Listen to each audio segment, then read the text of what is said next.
Hello everyone. तो इस video में हम बीपीएससी मेंस जीएस पेपर 1 का एक इम्पॉर्टेंट टॉपिक जो कि है पाल कला। तो पाल कला से संबंधित नोट्स को देखेंगे। इस नोट्स में सारे पॉइंट्स को कवर किया गया है। ये कंपटीशन मेड इजी का नोट्स है जिसमें कि पाल कला को बहुत ही बेहतरीन तरीके से लिखा गया है।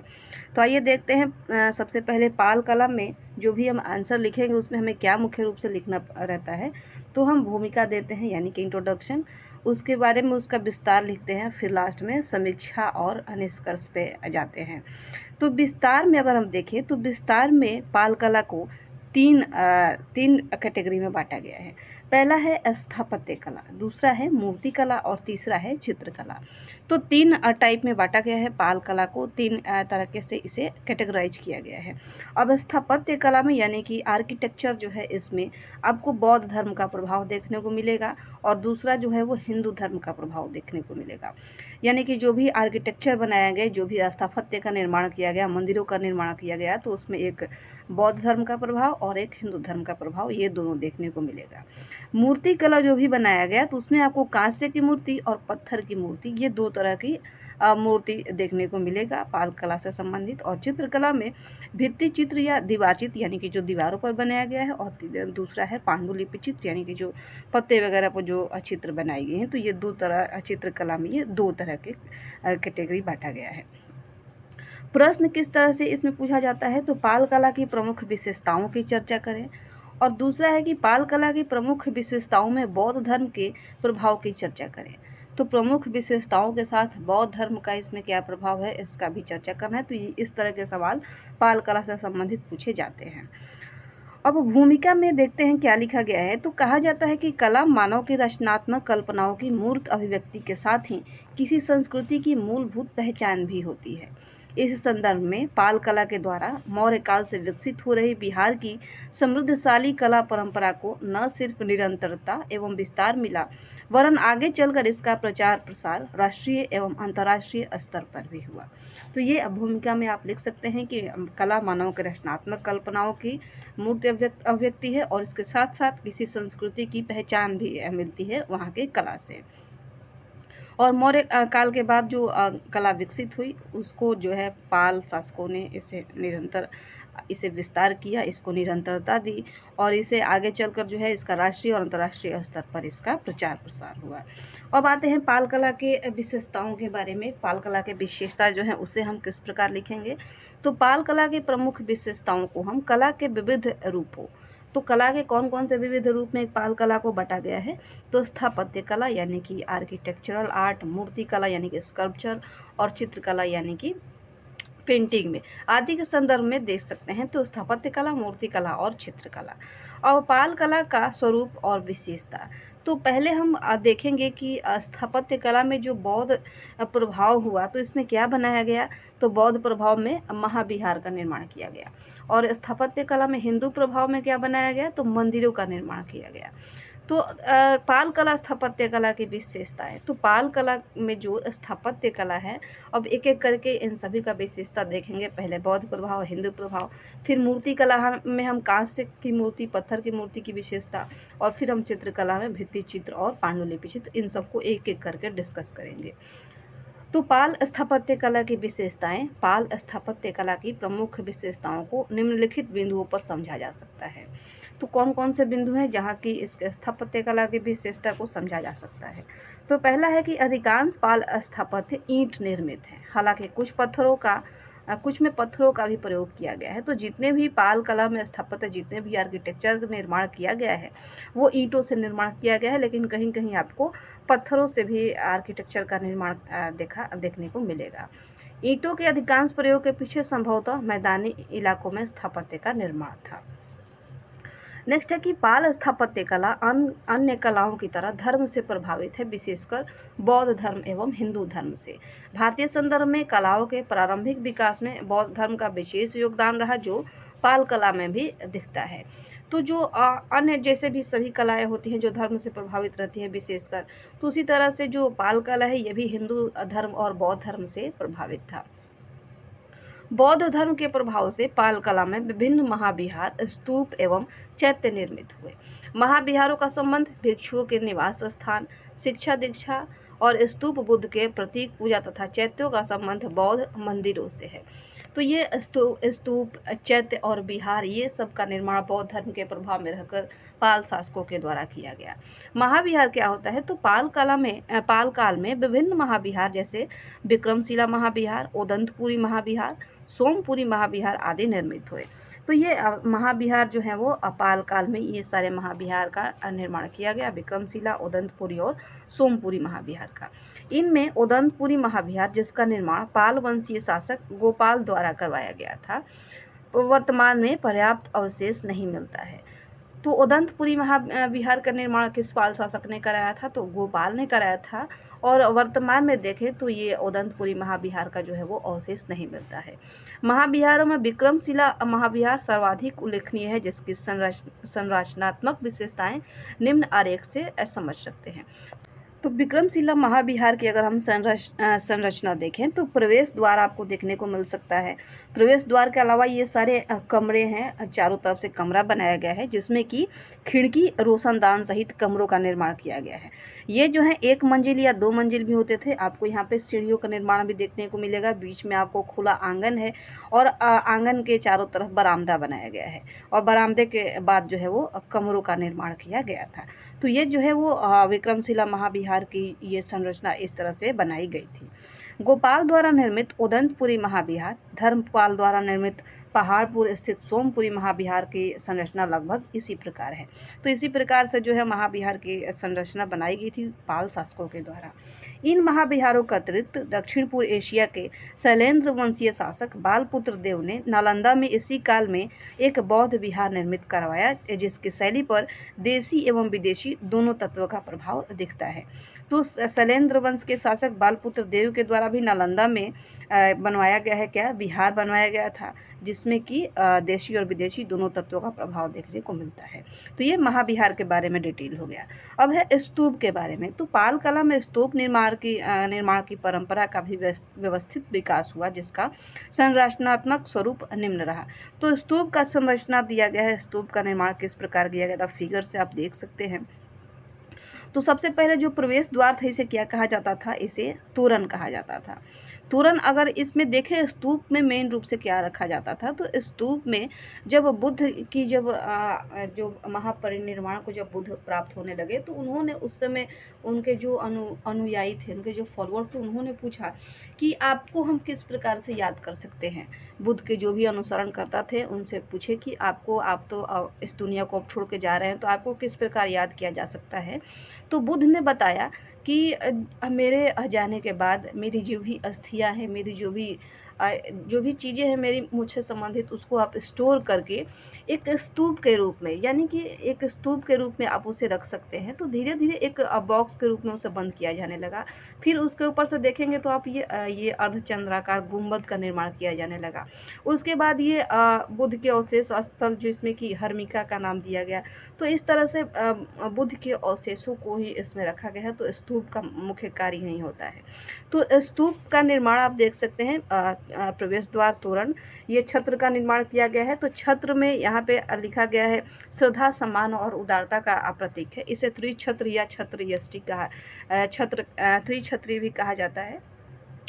तो त्रिछत्री में श्रद्धा, सम्मान, उदारता के साथ साथ आपको बौद्ध धर्म से संबंधित बुद्ध, धम्म या संघ भी इसे इन 3 छत्रियों को माना जाता है। ये जो गुंबद बनाया गया है, ये इसका जो शेप है ये है अर्धचंद्राकार। और हर्मिका क्या है, तो इसमें बुद्ध का ये अवशेष स्थल है।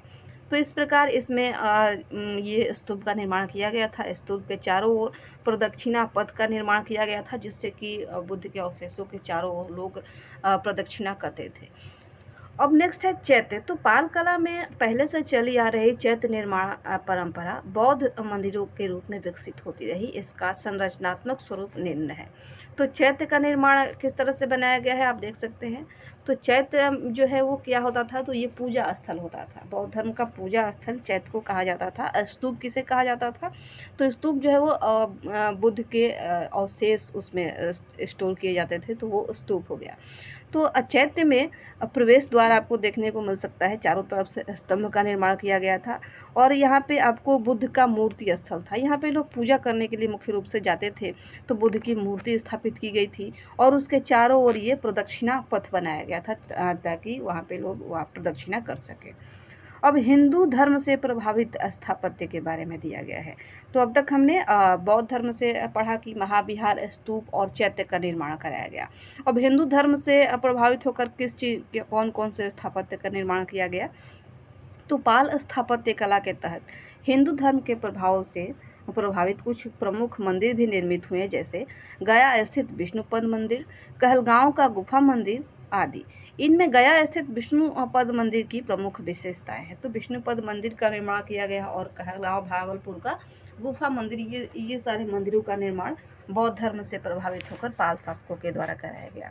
और विष्णुपद मंदिर की प्रमुख विशेषता क्या है, यह 30 मीटर ऊंचा है, ये विशिष्ट अर्धमंडप है, अष्टभुजीय और स्तंभ संरचना इसकी जो है वो प्रमुख विशेषता है।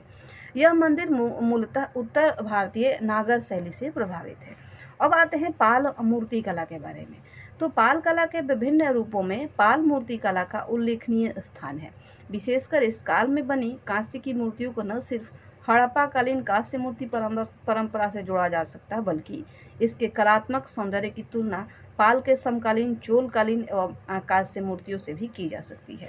तो पाल कला में जो मूर्ति का निर्माण किया गया था, तो ये इससे किसे जोड़कर देखा जाता था, तो हड़प्पा कालीन में जो कांस्य की मूर्तियाँ होती थी, जो डांसिंग गर्ल की मूर्ति पाई गई थी, तो ये हड़प्पा कालीन मूर्तियों से जो कांस्य की मूर्तियाँ होती थी उससे ये जुड़कर इसे देखा जा सकता था पाल कला के मूर्ति कला को।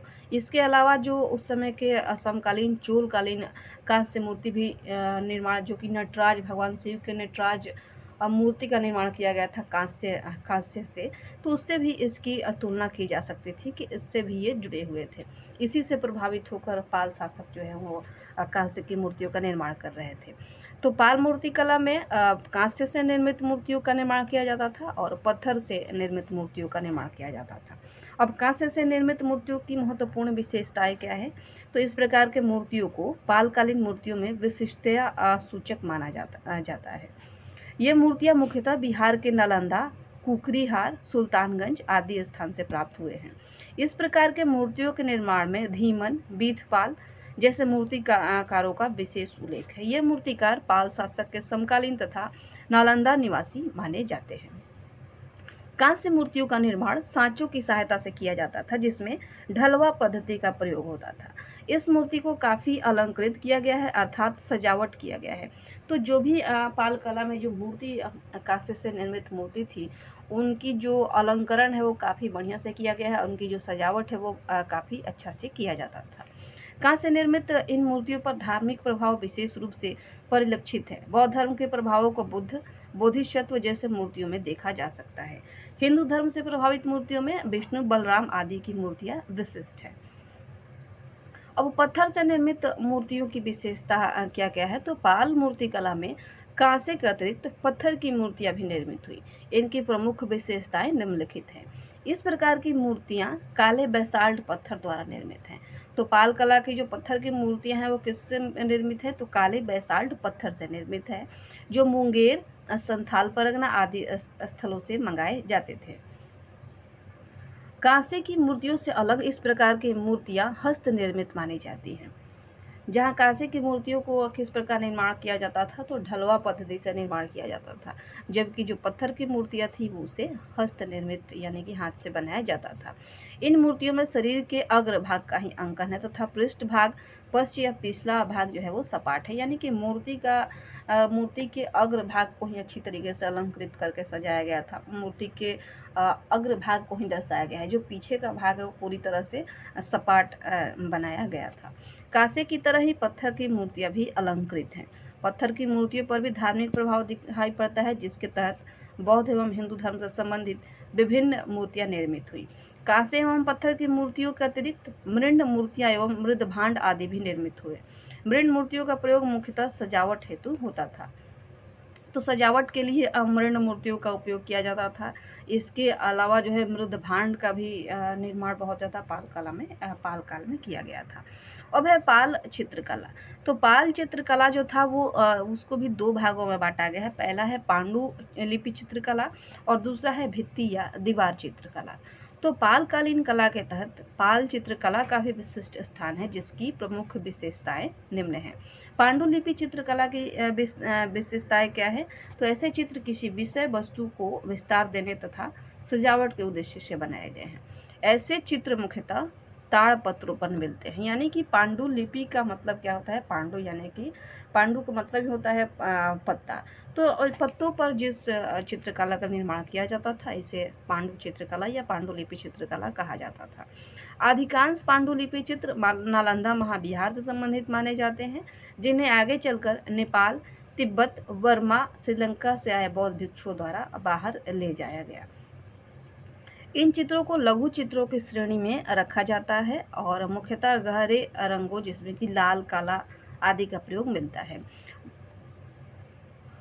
पाल पांडु लिपि चित्रण के प्रमुख उदाहरण हैं तो अष्ट सहस्त्रिका, प्रज्ञा और परिमिता। यह वर्तमान में लंदन स्थित पुस्तकालय में संग्रहित है। इस चित्र पर बौद्ध तांत्रिक कला का प्रभाव माना जाता है। साथ ही इस पर नेपाल, बर्मा में प्रचलित बौद्ध मान्यताओं को भी देखा जा सकता है। अब है पंचरक्ष। तो ये क्या है? तो यह पांडुलिपि चित्र भी बौद्ध धर्म से दर्शन से संबंधित है तथा वर्तमान में लंदन पुस्तकालय में आरक्षित है। भित्ति चित्रण या दीवार चित्रण की विशेषताएं। तो पाल चित्रकला का एक रूप भित्ति चित्र या दीवार चित्र के संदर्भ में दिखाई पड़ता है। इन चित्रों को पहले से चली आ रही अजंता बाघ के गुफाओं में दीवारों पर चित्रित परंपरा से जोड़ा जा सकता है। तो पाल काल में जो दीवारों पर जो चित्रण किया गया, जिसे भित्ति चित्र भी कहा जाता है, तो ये किससे प्रभावित था? तो जो अजंता के गुफा में या बाघ के गुफाओं में जो गुफा की दीवारों पर जो चित्रकारी किया जाता था, तो उस परंपरा से इसे जोड़कर देखा जा सकता है। इन चित्रों के विशिष्ट उदाहरण नालंदा स्थित सराय टीला से प्राप्त हुए हैं और इन चित्रों में मानव, पशु, फूल पत्ती आदि का ज्यामितीय पद्धति से चित्रण हुआ है। यह पद्धति बिहार के मधुबनी चित्रकला के चित्रों में भी व्यापक स्तर पर दिखाई पड़ता है। इन चित्रों में गहरे रंगों का प्रयोग विशेष रूप से हुआ है।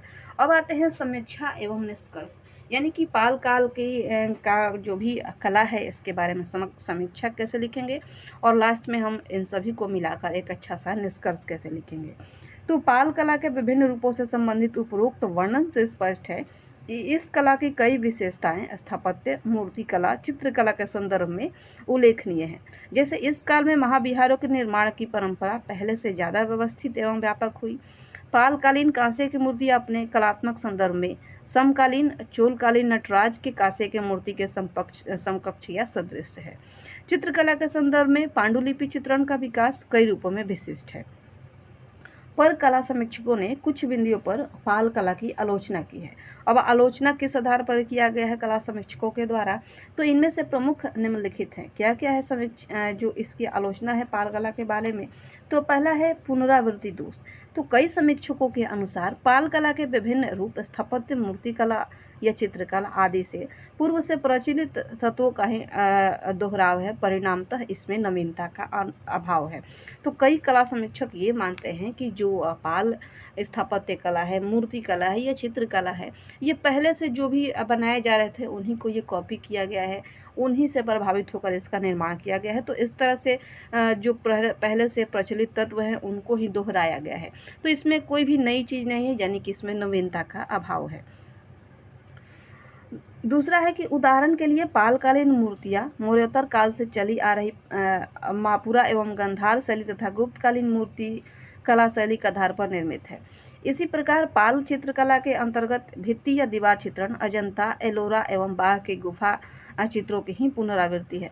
तो ये जो स्टेटमेंट दिया गया है कि ये पूर्व से प्रचलित तत्वों का ही दोहराव है और इसमें नवीनता का अभाव है, तो इसे बस अगर आप आंसर लिख रहे हैं, इसमें आलोचना लिख रहे हैं, तो ये जो लाइन आप लिखिए तो इससे आपको एग्जाम्पल दे के बताना भी है कि किस तरह से इसमें नवीनता का अभाव है। तो ये बताया गया है कि जो पहले से अजंता, एलोरा और बाघ की गुफा थे उन्हीं चित्रों को इसमें पुनरावृत्ति किया गया है, या मथुरा और गंधार शैली में या गुप्त कालीन मूर्ति कला उसी के आधार पर पाल कला में मूर्तियों का निर्माण किया गया है। दूसरा है अत्यधिक अलंकरण। तो दूसरा कमी क्या था पाल कला में कि इसका अत्यधिक अलंकरण किया गया था मूर्तियों का। तो कला समीक्षकों ने विशेषकर पाल मूर्ति कला पर इस दोष की बात की है। इसके परिणाम से मूर्तियों पर कृत्रिमता का ज़्यादा प्रभाव तथा सहज सौंदर्य का बोध का अभाव दिखता है। यानी कि कृत्रिम रूप से बहुत ही ज़्यादा मूर्तियों को सजाया जाता था और सहज जो सौंदर्य है, जो ऐसे ही सौंदर्य दिखना चाहिए, उसका अभाव रहता था। फलस्वरूप प्राकृतिक जीवंतता एवं स्वाभाविकता भी खंडित होती है या कमजोर पड़ती है। तीसरा है कि कुछ कला समीक्षकों ने उन पाल मूर्तियों की आलोचना की है जिनमें सिर्फ मूर्तियों के अग्रभाग का ही अंकन हुआ है। यानी कि मूर्तियों के अग्रभाग का ही अंकन किया गया है, इसका भी कला समीक्षकों ने आलोचना किया है। उपरोक्त आलोचनाओं के संदर्भ में यह कहा जा सकता है कि पालकालीन कला के विभिन्न रूप पूर्ववर्ती कला परंपराओं से प्रेरित हैं तथा एक सीमा तक उसमें नवीनता की कमी है, परंतु व्यापक रूप से देखने में इस कला में तत्कालीन जनजीवन का काफ़ी हद तक चित्रण है, जो किसी भी काल के कला में से मूल उपेक्षा रखी जाती है। कुल मिलाकर कहा जा सकता है कि पाल शासकों ने पूर्व मध्यकालीन भारत में विकसित हो रहे त्रिपक्षीय संघर्ष की राजनीति में सशक्त उपस्थिति तो दर्ज की ही, साथ ही कला के विविध रूपों के विकास की दृष्टि से बिहार की समृद्धशाली कला परंपरा में नए आयाम भी जोड़े। तो ये जो है वो 3-4 लाइन का एक अच्छा सा कॉन्क्लूजन लिखा गया है। तो ये था पाल चित्रकला के बारे में। पाल चित्रकला से संबंधित जो भी पॉइंट्स हैं इस नोट्स में काफ़ी अच्छे से लिखा गया है। अब इस नोट्स से आप अपने नोट्स को और भी कुछ पॉइंट्स अगर आपके पास है तो इसे जोड़कर अच्छा सा आप नोट्स तैयार कर सकते हैं। और किस तरह से किस चीज़ को लिखना है इसमें नोट्स में ये भी बताया गया है। आप कंक्लूजन कैसे लिखेंगे, किसी चीज़ की आलोचना लिखनी है तो वो कैसे लिखेंगे, यानी कि और आलोचना भी करना है तो पॉजिटिव वे में करना है और उसको एग्जाम्पल के साथ बताना भी है, और आलोचना में भी लास्ट में आपको उसकी कुछ पॉजिटिव बातें लिख देनी है। तो ये था पाल चित्रकला से संबंधित जो भी इसमें चीज़ें दी गई है। तो उम्मीद करते हैं कि ये वीडियो आपको पसंद आया होगा। यहाँ तक वीडियो देखने के लिए आपका बहुत बहुत धन्यवाद।